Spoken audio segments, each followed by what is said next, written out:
Picture this. It's not a studio. It's not a red carpet. It's a federal detention center. Concrete walls, monitored calls, every letter opened and read. On one side of the glass, power, influence, an empire built in the spotlight. On the other side, the unblinking eye of the United States government. And right now, that eye isn't blinking.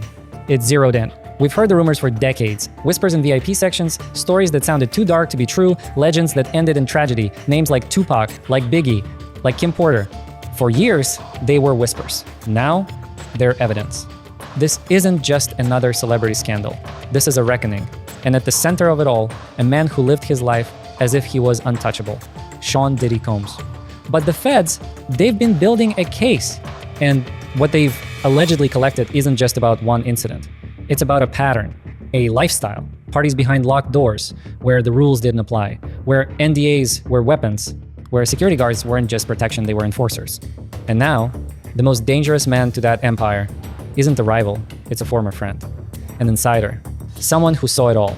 The word is, Jay-Z has talked. He's let the feds know everything that went down inside those private parties. Think about that for a second. The ultimate insider, the one person who could connect the dots from the money to the orders to the aftermath. If that's true, the walls aren't just closing in, they've already collapsed.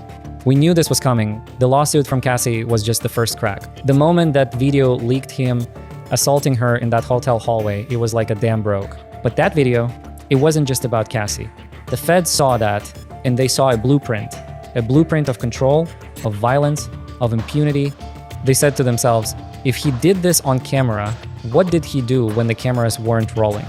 Let's talk about the jailhouse moves, because even from behind bars, the word is he's trying to operate. The filings state he tried to call people not on his approved list, that he tried to get other inmates' phone codes, paying them through commissary accounts. You understand what that means? He knows every call is recorded, every letter is read, and yet the instinct is still to manipulate, to reach out, to control the narrative. But here's the thing, those aren't signs of strength. To the prosecution, that's evidence, that's showing consciousness of guilt, that's witness intimidation in real time.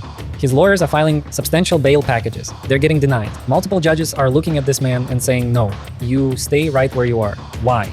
Because the fear isn't that he'll flee. The fear is that he'll tamper, that the reach, that infamous Diddy reach, is still long enough to silence a story. But this time, they've cut the wires. And then there's the list. We've all heard about the list. The names of who was at those parties, in those rooms, on those yachts. It's the phrase that sends chills through Hollywood. It's gonna be longer than Epstein's. Think about the scale of that. Think about the panic in certain quarters right now. It's not just about Diddy anymore. It's about every powerful person who walked into one of those parties, saw something, and said nothing. The NDAs they signed, they mean nothing. You cannot sign away your obligation to report a crime. That hush money just became proof of a conspiracy. A lot of people knew. Orlando Brown has spoken out. TD Jakes, they say, tried to warn him years ago. They say Kim Porter tried to stop certain things, but the machine was too big. The security too intimidating. The lifestyle too seductive. You get invited to the pinnacle of fame, the inner sanctum, and the door locks behind you. The AC gets turned off, the heat turns up, literally and figuratively, and you realize you're not a guest, you're a commodity.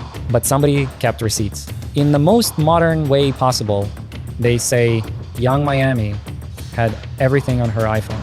The woman named in lawsuits, alleged to have been a facilitator, they say she saw the safe, she saw the cabinet, she had the footage. From what allegedly happened to Kim Porter to the things that were meant to stay in that master bedroom. If that's true, if a digital trail exists, connecting parties to evidence, then this case just moved from he said, she said, to a digital murder board. The feds can subpoena cloud storage, they can recover deleted files, they can follow the money through payment apps. This isn't 1997. You can't just make a thing disappear. And that brings us to the old ghosts, the ones we've been theorizing about for 30 years. Tupac, Biggie. The feds have allegedly always wanted to know who financed, who provided the infrastructure, who had the motive. The word is, they want Keef D to fully cop to his role, so they can prosecute the person who allegedly gave him the money, the person who allegedly had the most to gain from that chaos. If they can make that connection, this isn't just a RICO case about trafficking or assault.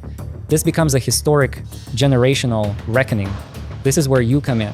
This story is unfolding in real time. The trial is coming. Witnesses are preparing for Behind the Fame. This is the story we've been tracking from the shadows.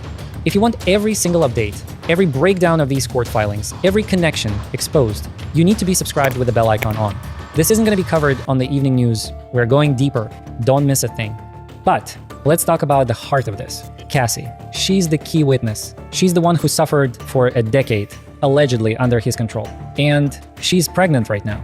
Think about the courage that takes to face the man who allegedly stalked you, abused you, controlled you while carrying new life.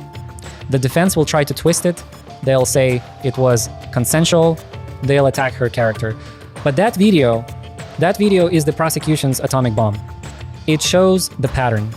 It shows the rage. It shows the truth. And it makes every other allegation credible. The Jane Does, the other women, the similar stories of being drugged, of being forced, of being trafficked between parties. When details match across multiple unrelated accusers, that's not coincidence. That's a modus operandi. He thought he was untouchable. He thought money could fix anything. He thought the NDAs were shields and the security guards were walls. But he forgot one thing. The digital age never forgets. And the federal government has infinite patience. Okay, I need to pause right here. I want to know what you think. Look at all these pieces. The jailhouse calls, the list, the iPhone footage, the decades-old unsolved murders.